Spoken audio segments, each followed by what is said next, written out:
Hi, everyone. Thank you for joining us for the Cycles of Success, Creating and Increasing Employee Engagement webinar. My name's Vicky and I'm from the Myers company. I will just give everyone an extra minute to join.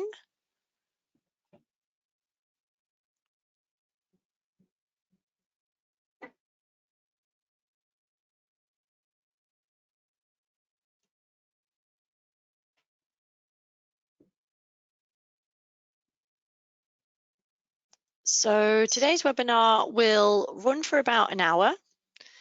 It's great to see so many of you joining our webinar today, and we will keep everybody on mute just to avoid any background noise. But we do encourage your participation by using the questions box feature on your GoToWebinar panel. We want this to be an interactive webinar, and I'll be assisting with questions and comments throughout. And if we don't manage to answer all of those questions during the webinar, we'll be sure to follow up with you afterwards. Please note that this webinar is being recorded and we will be sending out an email with a link to the recording and slides within the next few days. And that will also include a Cycles of Success white paper that you'll be able to download and other free resources. So first, a little bit about the Myers-Briggs company. So we are a mission-driven organization with a 65-year history. And you can see on this slide that our mission is to inspire everyone to lead more successful and fulfilling lives. We deliver on this through our talent identification and development consultancy services, and also by offering certification in trusted psychometric assessments for those practitioners who want to bring the capability in-house. You can also see on this slide that we're a certified B Corporation, or otherwise known as B Corp. This means that we've gone through an official certification process to be recognized as a socially responsible organization. There are around 5,000 organizations globally, large and small, that have done this, and we think it is a good thing and encourage you to learn more about it. So our presenter today is Dr. Martin Bolt. He's the Senior Director of Professional Services and a psychologist at the Myers-Briggs Company. Martin has 2 decades of experience helping leaders enhance and adapt their leadership for today's changing workplace.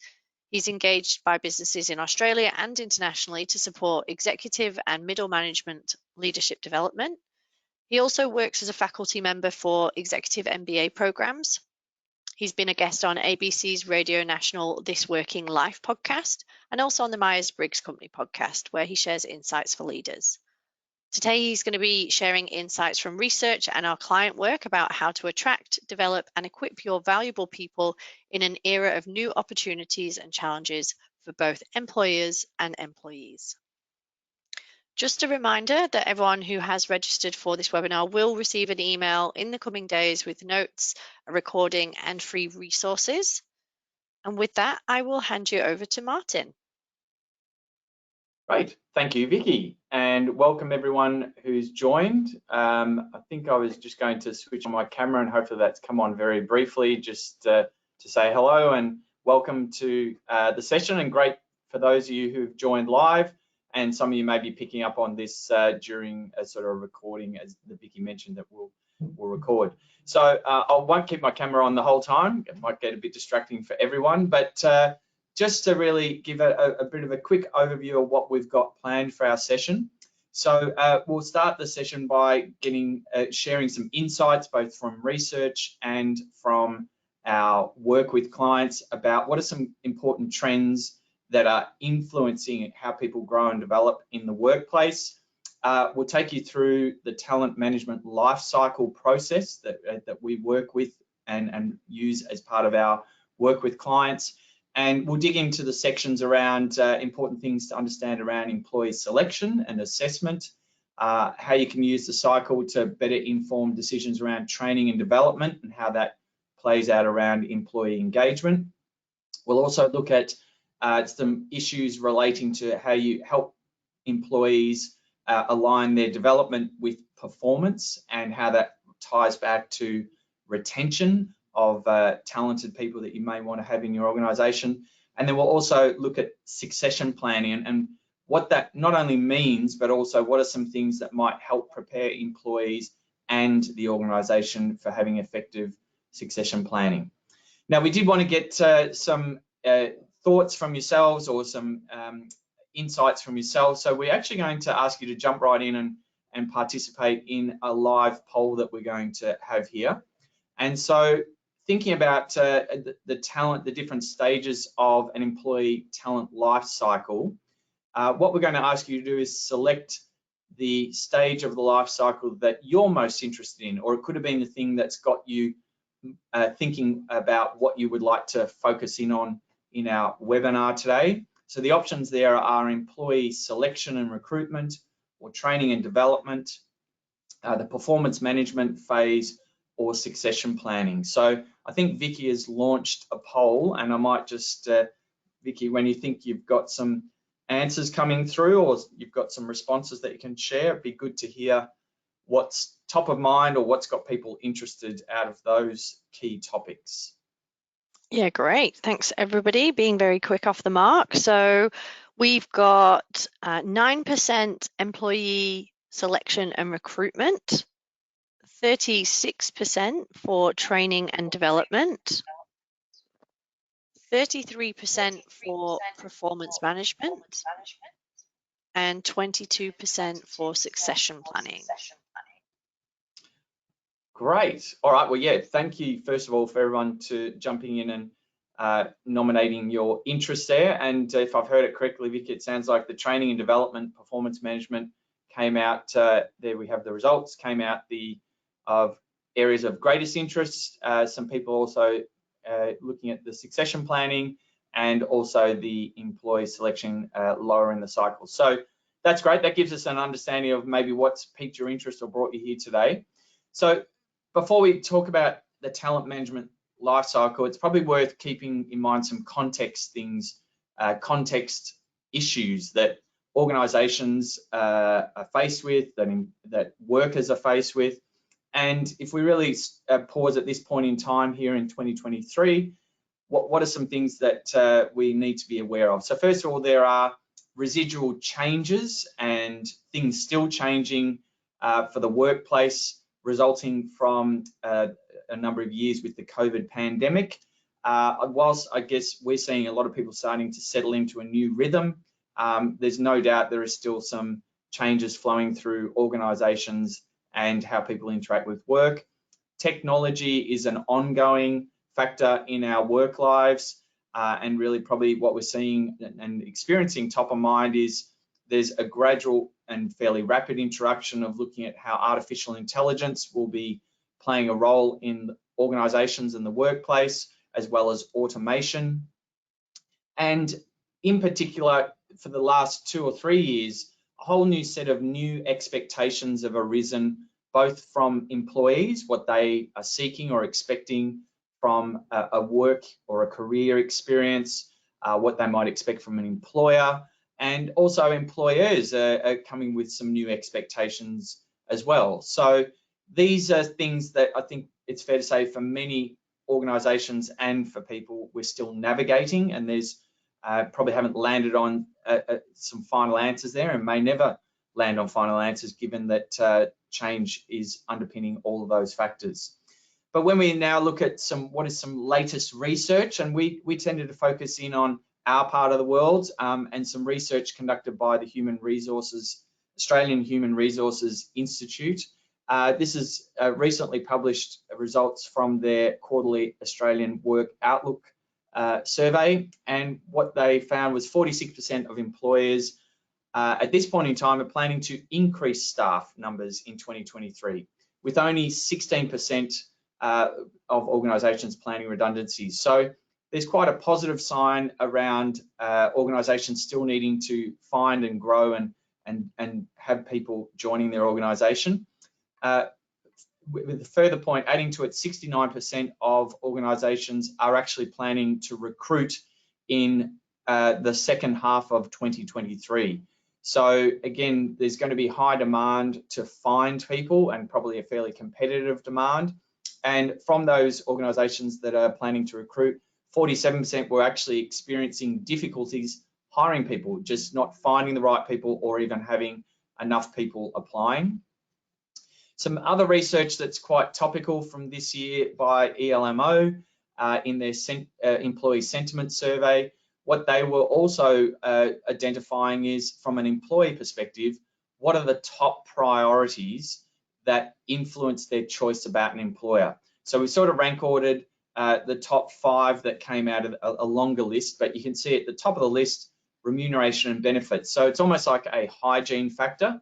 When people are making decisions about where they want to work and who they work with, remuneration and benefits is still top of mind.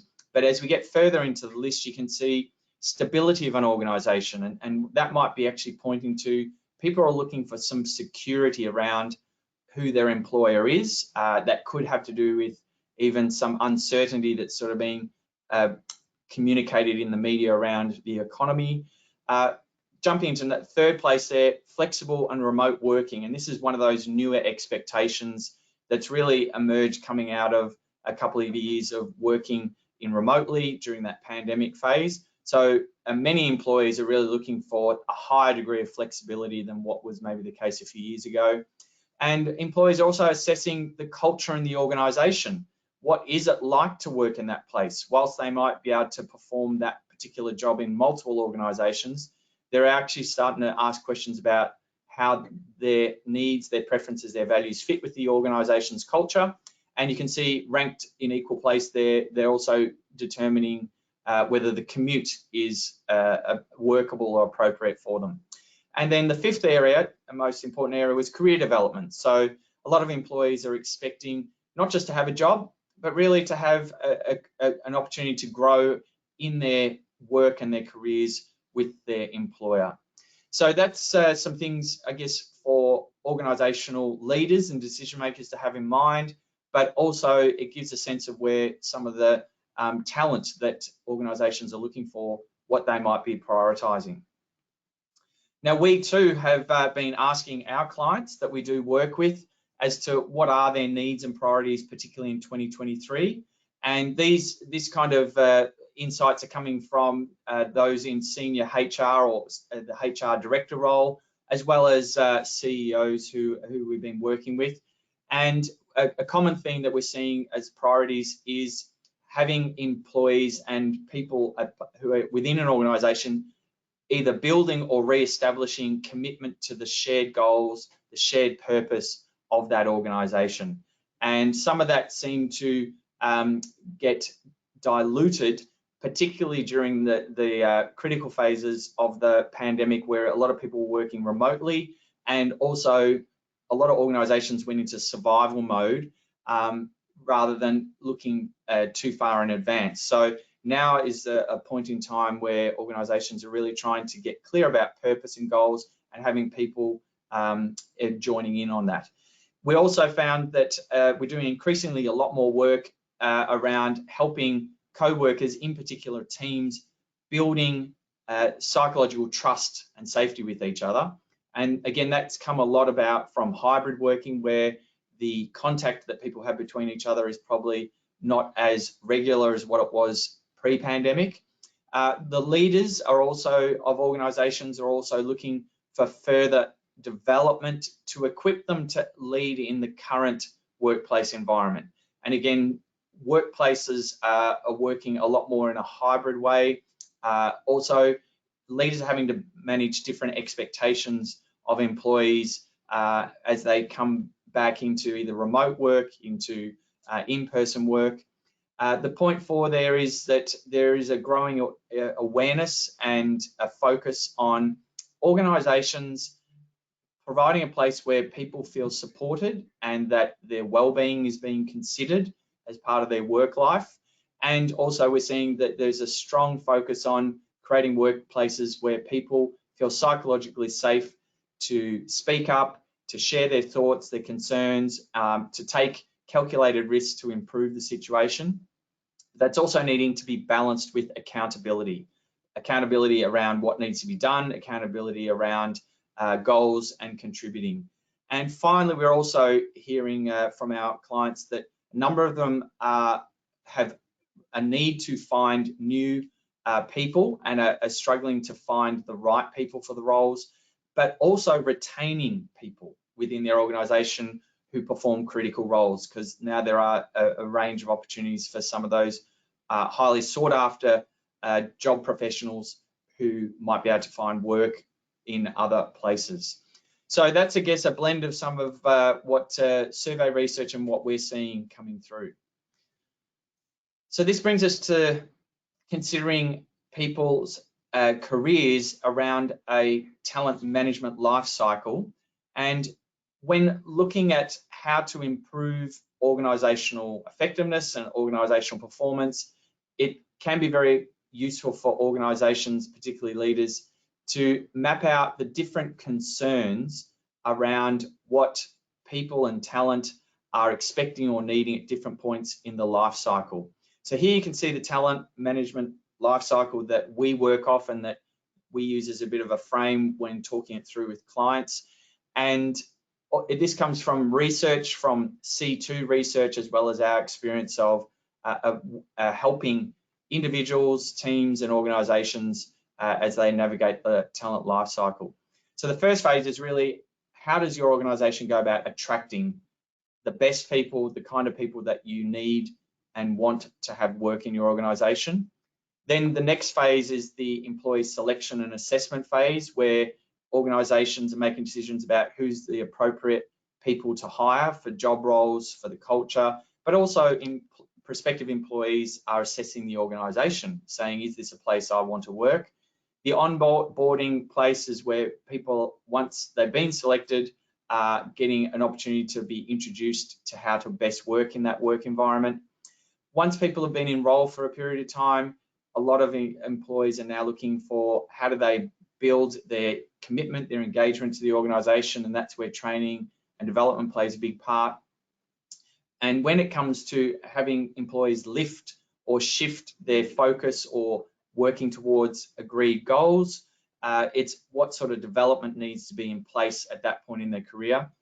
And the other part to consider is those who may have been in an organization for a longer period of time or within a role for a period of time. How do you prepare around succession planning? Who's ready and prepared to move up to the next level, or what other career paths might be made available for a growth and development in that organization? So we're going to look at the different parts of the talent management life cycle, and we'll hone in on specific areas of it.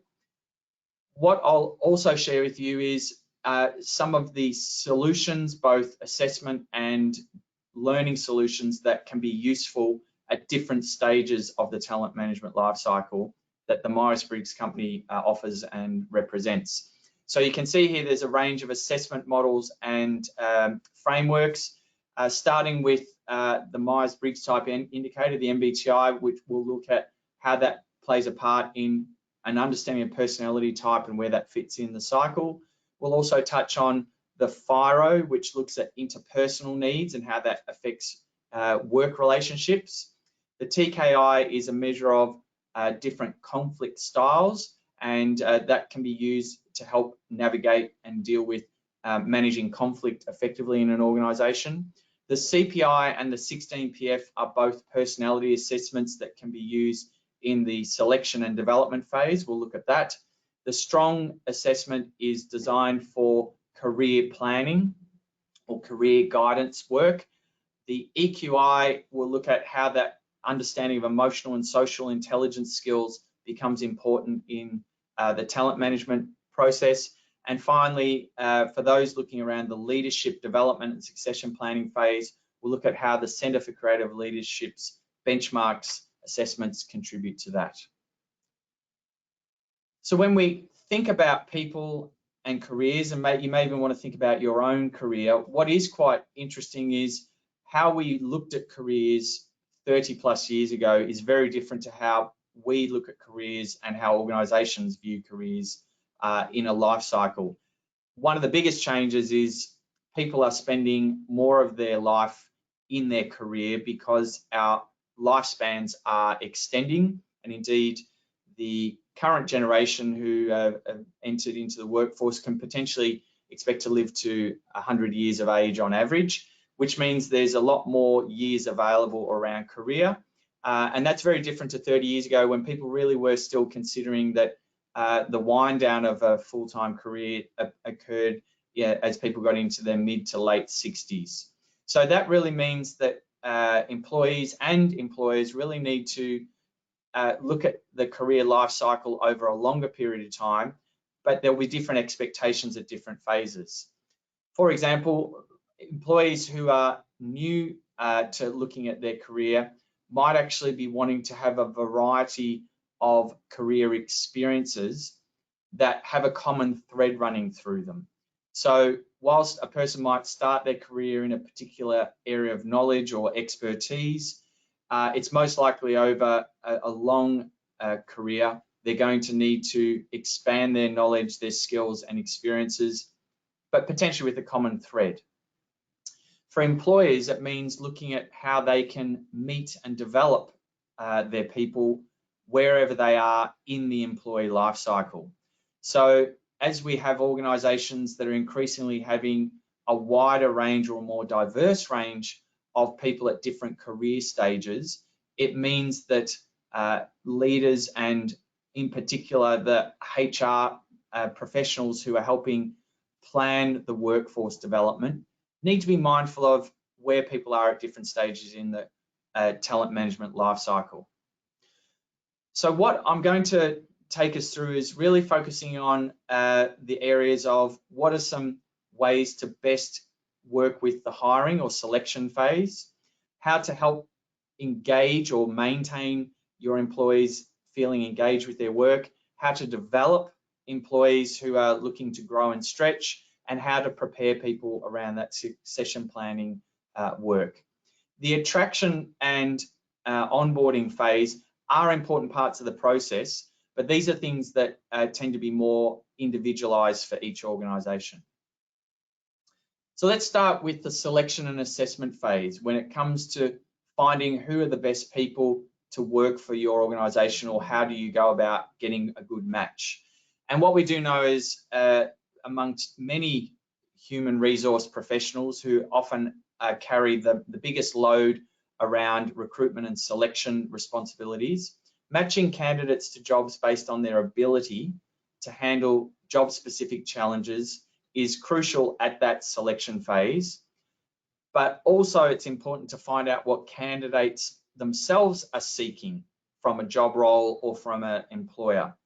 And having an ongoing investment in their professional development is not only going to help you identify as an organization who might be ready to work and grow and develop with you, but where does your new candidate or your new employee need to grow and develop as they move into the role.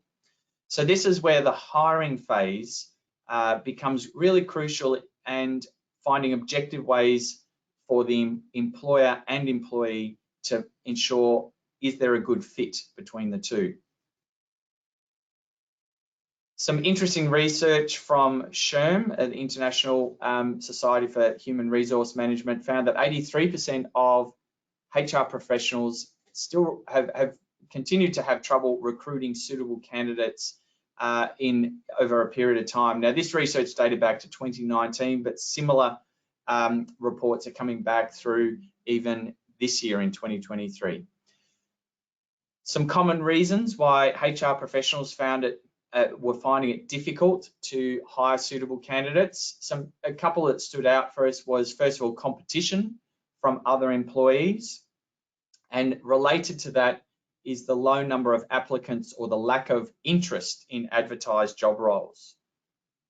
Now, what might be behind that is the candidates or the prospective employees' view of the organisation that's wanting to hire people. And this is where prospective employees really do pay attention to the brand or reputation of the organisation, even before they consider things like the salary or income that might be on offer. So if you're an organisation that's looking to attract people, and the best people that might be available out of who's available, the organisation decision makers really need to be aware of and paying attention to what is the company culture that has been cultivated. What is the experience people have when they turn up to your organisation to work? How would they describe working in your organisation? Also, for those who are hiring or taking candidates through a recruitment process, what's the experience your candidate gets as you take them through that recruitment process? Are there any gaps in that process that might leave them thinking this is not a good place to work? And simple ways of making a positive candidate experience include explaining why different selection or recruitment or even assessment approaches are being used as part of the hiring phase, as well as being mindful of what's the experience of candidates who are successful in the role, as well as those who go through the process and are told they're not successful. There can be a temptation to ignore the unsuccessful candidates. Again, that speaks loudly to the organisation's branding or reputation. So it's really important to establish a good reputation based on the services and products that your organisation offers. And one way of doing this is to really get outside the organisation and ask people who might have an interest in working with your organisation, what is the reputation your organisation has amongst potential employees? How do you evaluate your reputation in the eyes of others? So that's an important step in how you might just get the attention and attract people to applying for the organisation. Now, some other challenges that come up for finding suitable candidates include the candidates don't have the needed work experience. So this is where the employer needs to decide, is there opportunities to grow that experience if they took the candidate on? Candidates not having the right technical skills, do they have a capability to learn them, and is there going to be opportunities to learn them? And lower in the list, we're seeing that many hiring organisations still struggle to find people who might have the technical skills, but from an interpersonal, or what we might call soft skills approach, they may not be a good fit for the organisation. So at the recruitment, at this selection stage, it can be useful to look at what is needed around finding the right talent from either a recruitment approach or a talent acquisition approach. And these are actually different ways of thinking about how you hire people. When we're taking a recruitment approach in an organisation, it tends to be reactive. A job or a position needs to be filled, and then the hiring managers go out and look for someone who can fulfil that job. Now, that's essential and necessary when jobs are vacant and need someone to fill it to keep the business or organisation ticking over. But a more proactive way of looking at hiring people is through talent acquisition. And this is really looking at who are the kind of people that the organisation might need going into the future, or what are the tougher positions to be able to fill or find the appropriate talent in the future, and start planning for or interacting and having conversations with those who might be able to play a role in the organisation even before a job is available for them.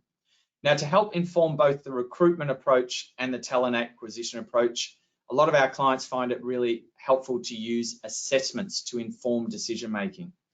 And assessments provide another lens at the hiring and selection phase into the key characteristics related to whether someone might be successful in a role, but also whether someone's likely to remain or be retained in the role.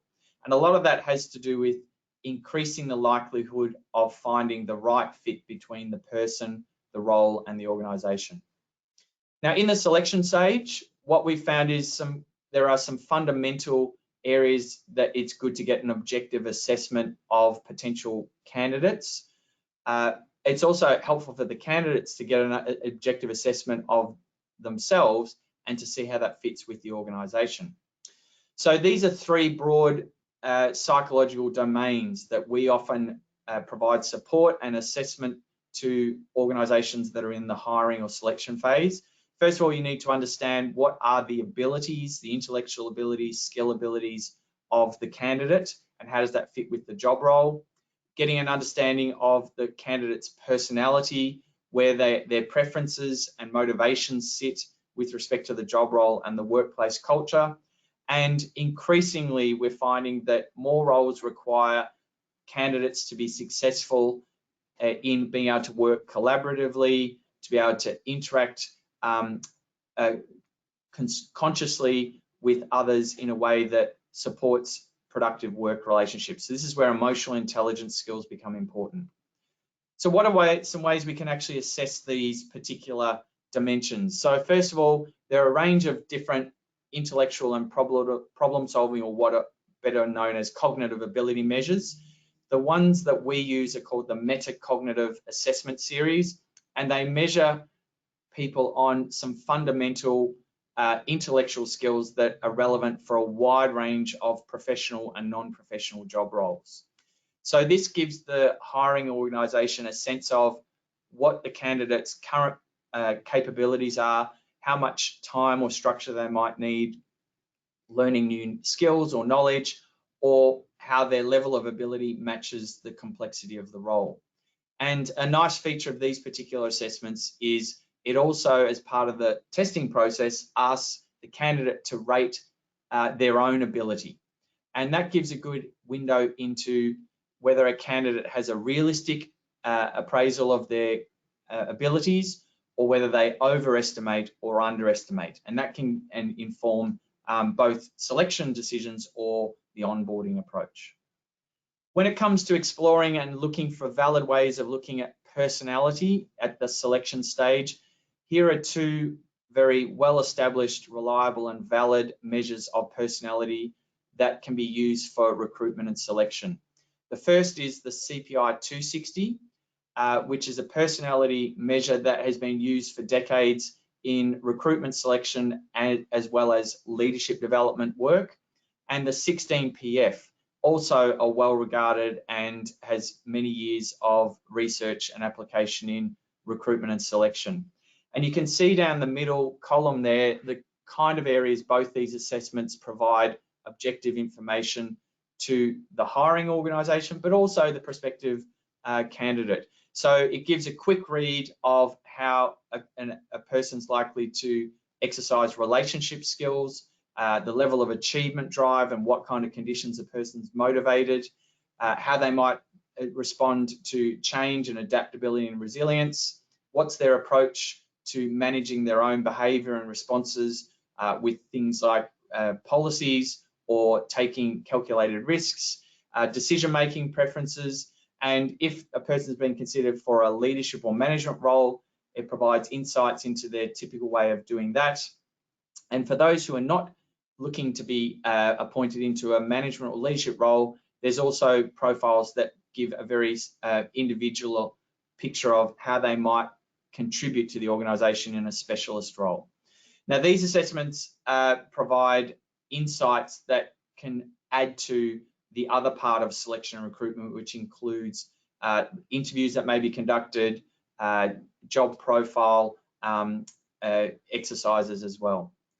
And when it comes to emotional intelligence, we use a measure of emotional intelligence skills, the EQI 2.0, which again has a long track history now in the use in both recruitment and development applications. And it gives a good read for the employer and prospective candidate or employee as to what they currently bring to a job role, what's going to support their work around that job role with their knowledge of emotion and social skills, but also where they might need to develop in a role. We are often asked what kind of assessments to use in that recruitment selection phase. So here are some key principles to remember before just choosing any assessment, and that is make sure the assessment that you're using has research to demonstrate its validity and it's appropriate to use in that selection phase, because not all assessments are designed to be used in recruitment and selection. Also, when you get information from these kind of assessments as the hiring manager or organisation, if a candidate doesn't appear to have all the skills or personality preferences that might be needed, think about, can some of those be developed, bought or built? It's also useful to ensure that the kind of information you're getting from these assessments relates back to the cultural values or expectations of the organisation, and also use them as a guide of what are current or potential strengths, but also where the client or applicant could be further developed. So as we move to the next phase of the talent management life cycle, we're now considering those who've been part of the organisation and how to help them grow and develop through training and development. When we look at what kind of training and development needs to be offered, we will often ask the organisation, or in particular the HR heads, what kind of performance management or frameworks are in place in the organisation, and how well are they being used for both being clear about goals and what's expected of employees, but also where employees might be rewarded for outstanding performance, and also are those performance management frameworks used to help guide where further training and development is needed.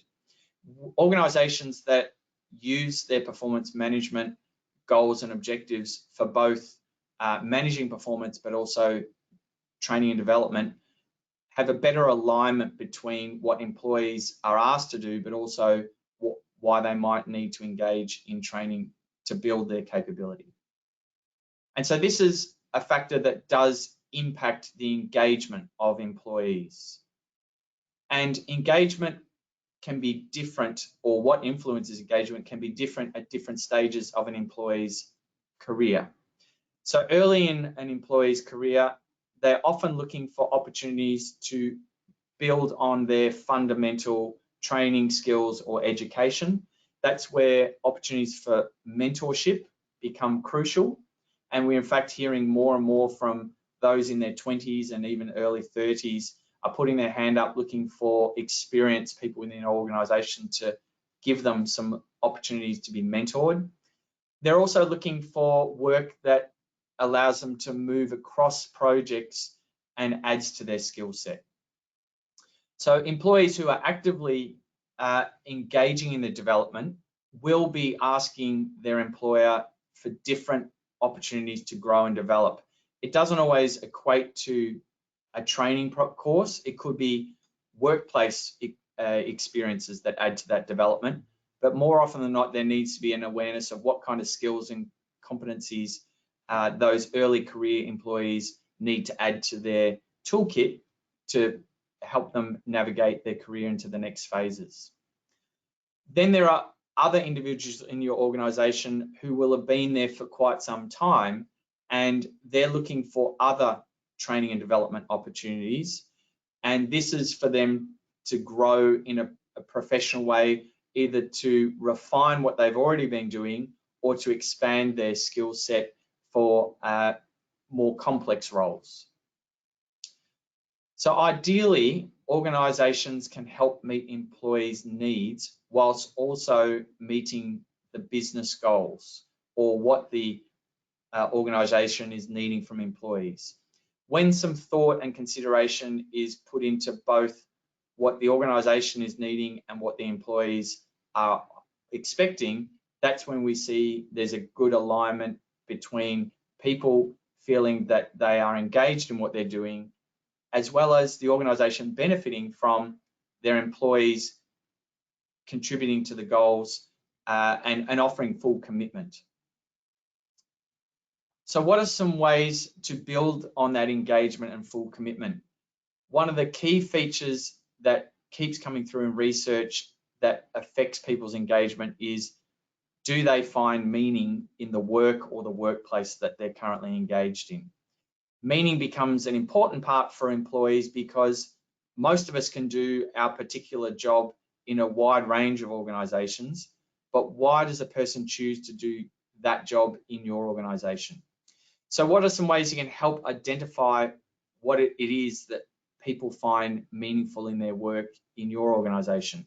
Here are some suggested ways of evaluating that. First of all, identify some of your employees who you feel are truly engaged in their work. You can see them at work, they're going the extra mile, they appear committed and engaged in what they're doing, and ask them what it was that attracted them to your organisation or your company, what it is that keeps them there or keeps them engaged.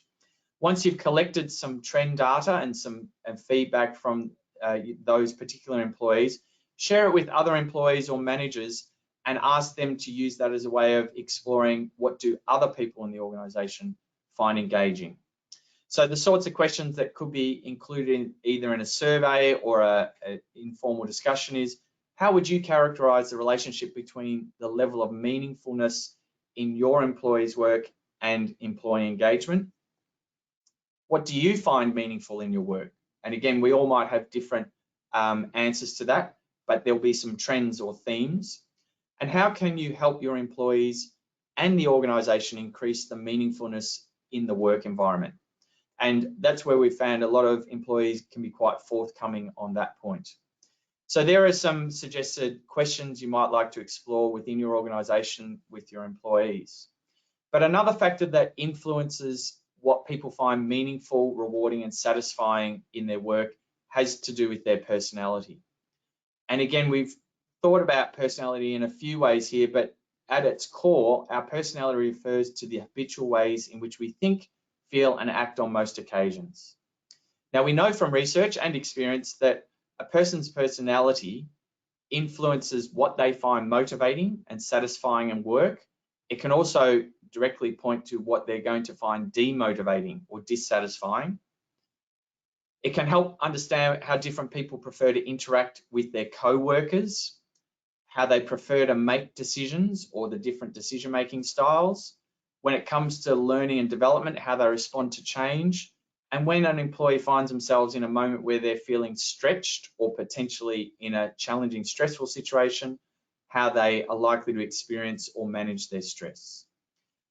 So a model of personality that can be useful for helping the employee and the organization identify those motivating factors is the Myers-Briggs type indicator. Some of you may be familiar with this assessment and personality model. For those who are not, haven't seen it before, the MBTI measures people's personality around 4 pairs of psychological opposites, or 4 pairs of preferences. When you bring those preferences together, they form 16 broad personality types. Now, each of those 16 personality types have different sources of motivation, different ways they contribute to an organization, and different ways they may respond to learning. So we've often found that the MBTI provides a very useful foundation for helping the employee understand themselves, but also how to better understand other people they're working with, or for leaders of teams to understand what motivates one employee in their team and what might motivate another employee. Now, from years of using the MBTI as part of the assessment and training part of work, there have been numerous measures of what has been the outcome or benefit of using the MBTI as part of employee training and development. Here's a sample of some of the things that came from the survey research. So those who've experienced the MBTI as part of their professional training and development, 85% said they had capitalized on their strengths, largely because many people become just clearer what their strengths are and then have more confidence using them. 67% of people said they felt more confident contributing at work. 64% who experienced it as part of leadership development said they became more confident as a leader and were more aware of how they could best lead with an understanding of their personality and different personality types. And 61% said it actually has helped them make better decisions, both about their career, but also within their work. So when thinking about offering training and development, think about what kind of assessment might support or add to not only the employee's learning, but the benefit to the organization. So moving to the next phase of the talent management life cycle, we see performance management becomes part of it. This is when people are in role and they're looking at what it is that they're working towards or how they contribute to the organization. So the clearer that employees are about what their own development needs are and where they need to grow, they can make better decisions or be more open in knowing how to undertake development, but also what's expected of them in the organization. And the better that the employee and employer can talk about that, the more likely development becomes meaningful and targeted for that employee in that organization. And it's tempting to just put a development program into an organization and think it will work for everyone, but it's very important, we find, to help employees do an honest assessment of what they currently do well and where they need to improve.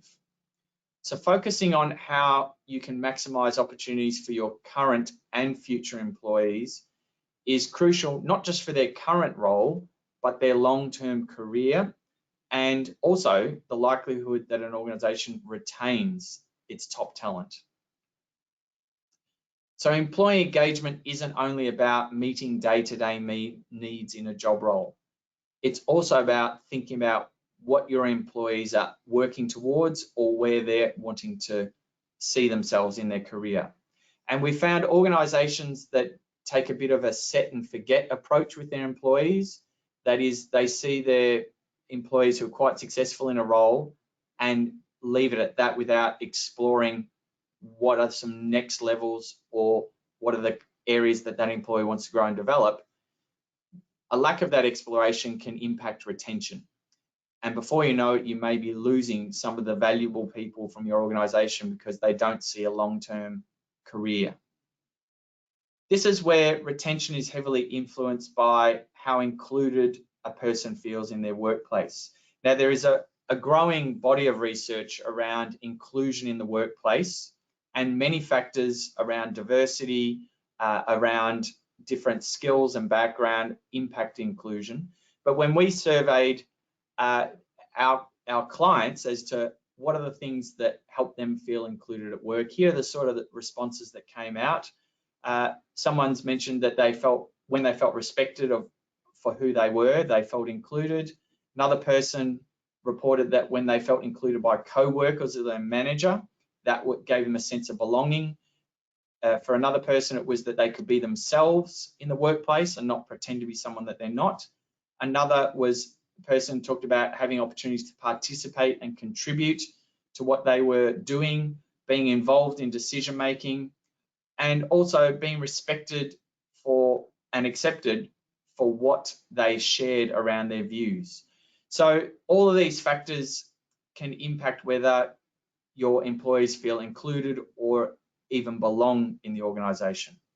Now, because there are many different ways of feeling included, it can be confusing to navigate what are the different expectations. So this is where we found two models of learning and assessment can be useful for not only helping the individual work out how they can best contribute and be included, but how team leaders or co-workers can understand each other in how to best include them. So as I mentioned before, the MBTI framework gives an idea of how 16 broad personality types can best contribute to their work or how to feel involved and included. The other model that becomes useful around workplace inclusion is the FIRO. The FIRO measures people's needs and preferences around three interpersonal needs. The need for involvement, what it takes for us to feel like we belong to a group, a team, an organization. The need for influence, how much influence does a person need or want to feel like they're involved? And the need for connection, how much depth or intimacy does a person need with co-workers or people they work with to feel they are part of something? Now, what we know from the FIRO is each of us has our own set points at which those three needs are met. And if our needs are not met in a particular workplace environment, that is when people start to disengage, feel dissatisfied, or potentially just say, I don't feel like I'm part of this. So having these kind of objective measures not only helps the individual employee articulate what's going to help them feel part of an organization or a team, but it allows team members or leaders to have that constructive conversation with each other. So what we do know is highly engaged employees are more likely to stay with a company or an organization. They feel that the organization is investing in them, and so that's likely to have a longer term benefit for the organization because you're keeping people who are committed but also know how to work within your environment. So the final phase here is around succession planning. And succession planning is a word that's used a lot, but it often doesn't have the same definition we found when we go from organization to organization. Succession planning really comes into the fore in the life cycle when employees have an interest in growing their career and are looking at what's the next level or the next stage of their career within a given organization. And what they're ultimately wanting to see is how they need to grow or develop if they've got their eyes or their goals set on a next level position. So succession planning involves some preparation, and it's most effective when the employee and the organization take an objective assessment of the person's potential for moving into a next level role, but also what are the expectations of operating in that next level role. So succession planning can go in two main directions. Some organizations look at the positions or job roles at the next level and say what's required. Other organizations take an approach which is who's in our talent pool, the person, and who's ready to move to next level. But a program that does both, that considers positions that need to be filled as well as who's in the current talent pool, are likely to have the most effective or successful way of growing and keeping people in the talent pipeline, or having people ready to step up into the next level roles.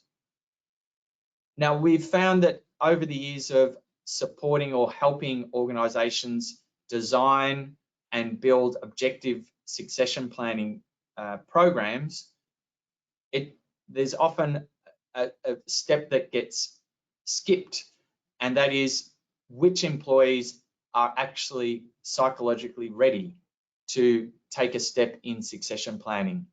And whilst people might have been identified as having potential to grow into a next level role, it's worth checking, is the employee at a point in their life, their career, or just circumstances that they're ready.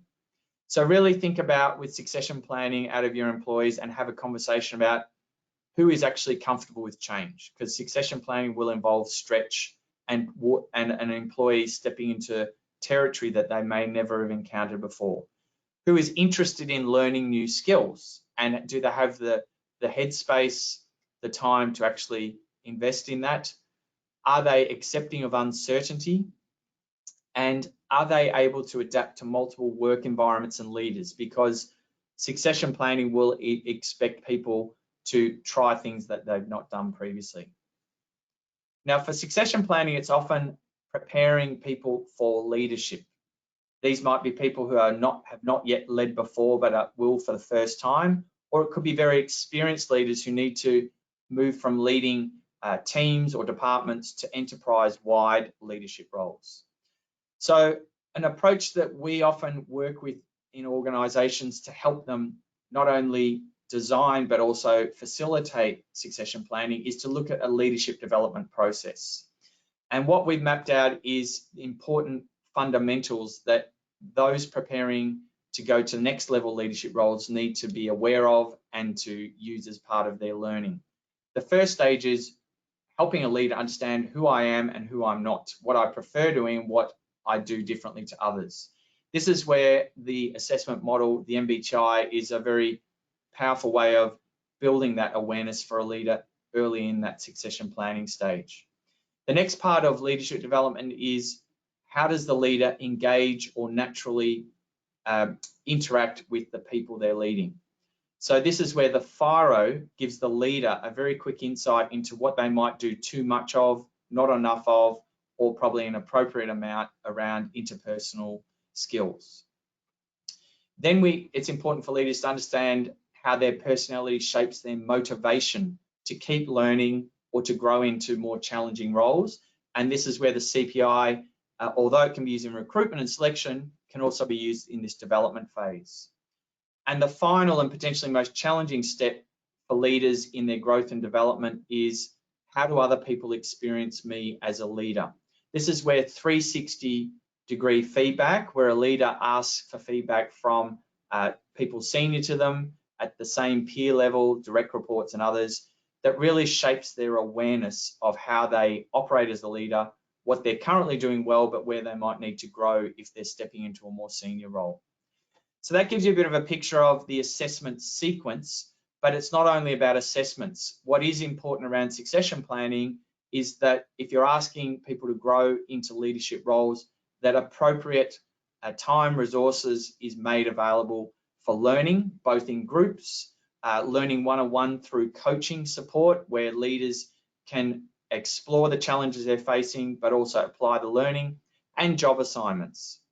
So keep in mind that you need to have not just the assessment phase, but the learning phase to support it. And some of you may be thinking about, what about those who don't want to necessarily focus on leadership, but want to see a career path in the organisation they're currently working in? So this is where we often will work with organisations to say, what are the alternate pathways that people who are valuable to your organisation, but don't necessarily want to be managers or leaders, could follow?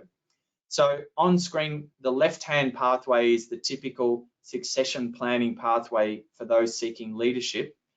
Going to the right-hand side, this might be the kind of pathway and learning experiences that individual contributors or very knowledgeable and technical specialists can undertake as they progress their career in the organisation. Moving from contributing as a specialist at the team level to contributing as a specialist at the department or expert level at that part of an organisation, or potentially you can have specialist individual contributors, those with years of experience, providing advice and guidance across the organisation. So those assessments I've just talked about can be used for the individual contributor pathway as well. So we've covered a lot of territory moving around the talent management cycle today, and I'm hoping that's given you some thoughts, or at least some ideas of not only what are the different needs or issues to consider in the talent management life cycle at the attraction stage, the hiring stage, potentially the onboarding, thinking about what your organisation offers there, how to keep people engaged, how to provide development that leads to meaningful development, and how to prepare those who are looking to be part of succession planning. So having explored those today in the session, we're now keen to get a further input from yourselves to say, based on what we've covered, now you've learned more about each area, which one are you most interested in improving for your team or organisation? So we'll, again, give everyone an opportunity just to respond to that, Vicky. And when you've got some answers, that'd be great to see if anything's changed from what people were sharing at the beginning, or whether we've got very similar interests. So we've got training and development coming in the highest at 35%. We've got performance management coming in closely behind at 33%. We've got succession planning at 21% and employee selection and recruitment at 10%. So it sounds like, if I remember, the patterns were pretty similar to what we had at the beginning. So it sounds like that might have reinforced what people's interests were coming into our session. But hopefully that gives everyone a picture of all stages of the life cycle and what might be important. So with that, I'll now hand back to Vicky before we pick up any questions. And Vicky, if you'd like to share what the next steps. Amazing, thank you, Martin. Before we do open up to any questions, if you have got any, feel free to pop them in the questions box. If you are interested in hearing more of Martin's work with leaders and organisations, you can actually listen to his episode on the Myers-Briggs podcast, where Martin explores how to foster the best connections with people you lead and beyond. So you can either scan the QR code that you can see on the screen right now, which will take you to the podcast, or you can also find it via our blog on our website. As mentioned earlier, we will be sharing the notes and the recording from this webinar session around to you via email in the coming days. And within that email, we'll also include a complimentary Cycles of Success white paper, which you'll be able to download along with some other resources too. If you have a need for some expert advice or an extra set of hands, we offer consulting services where one of our experienced consultants, like Martin, can get to know your organization and design and deliver a customized solution to meet your business requirements. We specialize in areas of leadership, team and organizational development, as well as talent assessment for selection and succession planning. This year, we've seen a real call for both virtual and in-person sessions with a focus on inclusive leadership as well as leading change, specifically with leadership groups in mind. And in terms of team development, we are delivering workshops that relate to connection, change, and accelerating team performance in a hybrid environment. For those of you who might be interested in bringing this capability in-house to work with the range of assessments, here are the dates that we've got coming up for our programs over 2023.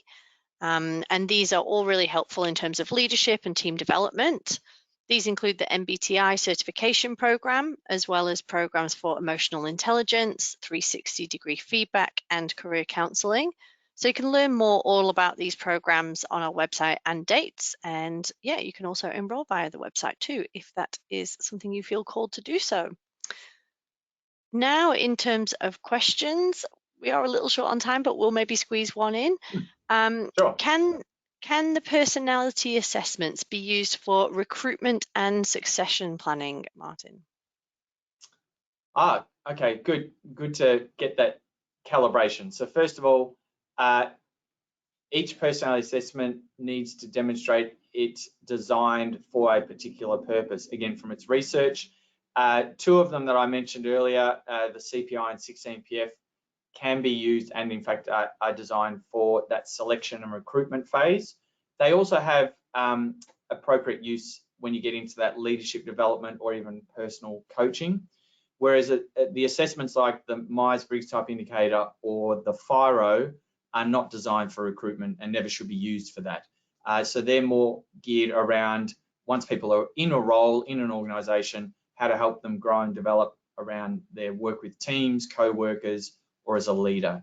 So yeah, good to be mindful. And again, if people want to know what's appropriate for a particular purpose, we've got a team that are more than happy to guide or provide advice on that.